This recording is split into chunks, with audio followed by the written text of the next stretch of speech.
Inaaresto kita. Inaaresto kita. Kamagulo dyan. May gagawin tayong content. So, magulo tong aking alaga na to eh. So, alam niyo ba? Viral na viral po ngayon yung isang pulis at saka yung isang senior citizen na kung tutuusin, away trapiko lang to eh. Road rage ba kung tawagin natin? Sabihin natin na away trapiko lang na talagang hindi nagkaunawaan na minsan talaga yung normal na nangyari sa paligid niya. Sa dami ba naman ng sasakyan. Ang mahirap kasi dito, no? So sabihin na natin away trapiko, lumalala. Alam niyo ba, yung away trapiko na yan, pwede bang sa isang iglap lang magbabago na ang buhay mo? Kagaya nitong pulis na to. No? So sabi niya, inaaresto kita. So hindi niya maituloy. Bakit? Kasi ano bang kaso? May warrant of arrest ba? Sabi nung matanda. Sabi nung isang senior citizen. So buti na lang may nagbi-video at ang dami-dami pang tao, no? Minsan kasi, hindi naman lahat, no? Minsan kasi isa yan sa mga nakakapag pasira sa ating mga kapulisan, yung mga ganitong pangyayari. Yung may mga pulis talagang ganito, no, na minsan sabihin na natin na umaabuso dahil may naka-uniforme, nakapwesto, or dahil siyempre matagal ng lespo, so baka nung araw pa gawain na.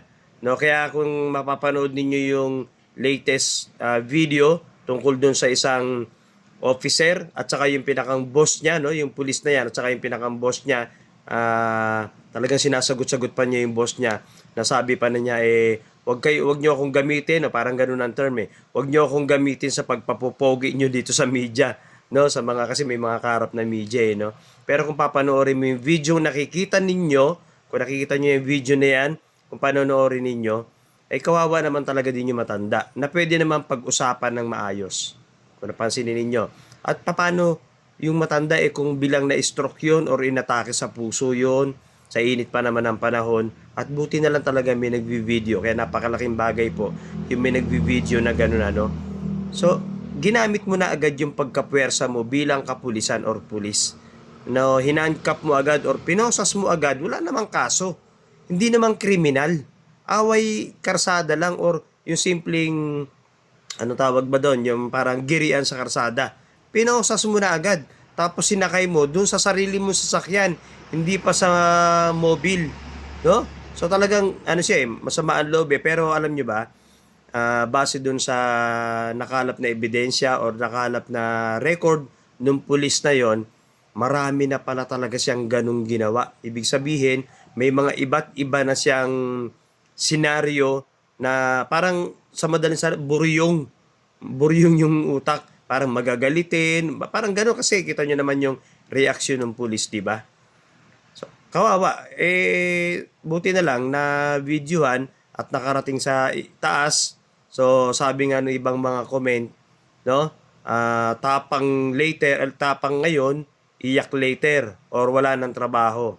So, wala ng trabaho, at kung minalas-malas pa, lahat ng benepisyo nun, wala na rin. So, ano pa magiging trabaho nun? Kaya lang, parang ano, no, parang kung titingnan mo yung way ng pananalita niya dun sa kanyang boss, kung mapapanood ninyo yung pinaka-latest, no, nung hinarap sila sa media, no, talagang sumasagot siya. Kumbaga sa ano, nanlalaban talaga no. Parang ano, kung iisipin natin, parang nakakatakot yung ganun, ano. Paano kung parehong may hawak na, ano ba, may hawak talagang ganun yun, nasa trigger siya, baka mamaya bunuti na lang, no? Parang kung i-imaginein mo dahil nga yung takbo ng utak medyo parang hindi maganda yung behavior no? So isipin niyo naman, yung isang matanda, pinosas mo nang wala kang kaso, walang warrant of arrest, pinosas mo nang ganun, away, no? Porque ba may posas o may baril or police, no? Kaya nga ang hatol talaga niya nandun sa social media, ang hatol niyan ay nasa taong bayan, ang hatol niyan ay nandun sa boss. So, hindi natin alam pero ang pagkakapanood natin sa mga huling video niya ay parang aalisin niya ito sa pwesto. No, yun ang nangyari. Kaya alam niyo yung mga road rage na yan, marami na talagang nabago ang buhay diyan. Marami nang hindi maganda talagang nangyari dahil diyan sa mga ganyan senaryo. Kasi kaya dahil ngayon talaga sa panahon nito, napakarami pong sasakyan. Napakainit ng ating paligid ngayon, no? Tapos ang hirap pang kumita ng pera. Kaya doble-doble stress ng mga tao. Lalo yan. Kaya konting galaw lang sa karsada, may initin na agad ang ulo. No? Bago nyo gawin yung mga ganyang bagay, isipin ninyo, ano ba yung kahihinatnan? No? Sabihin na natin na nawala ngayon sama ng loob mo. Dahil sa ginawa mo, pinosas mo yung matanda, ano ba, saan mo dadalhin yun? Sa kulungan ba yun? Legal detention yun, wala namang kaso yun. No? So, nawala ngayon galit mo. Pero ano yung naging kapalit ngayon? Sige, wala ka ng galit. Humupa na. Nawala na yung tensyon. So, pag nasa bahay na, nakahiga na ng ganun, mag-iisip-isip na yan.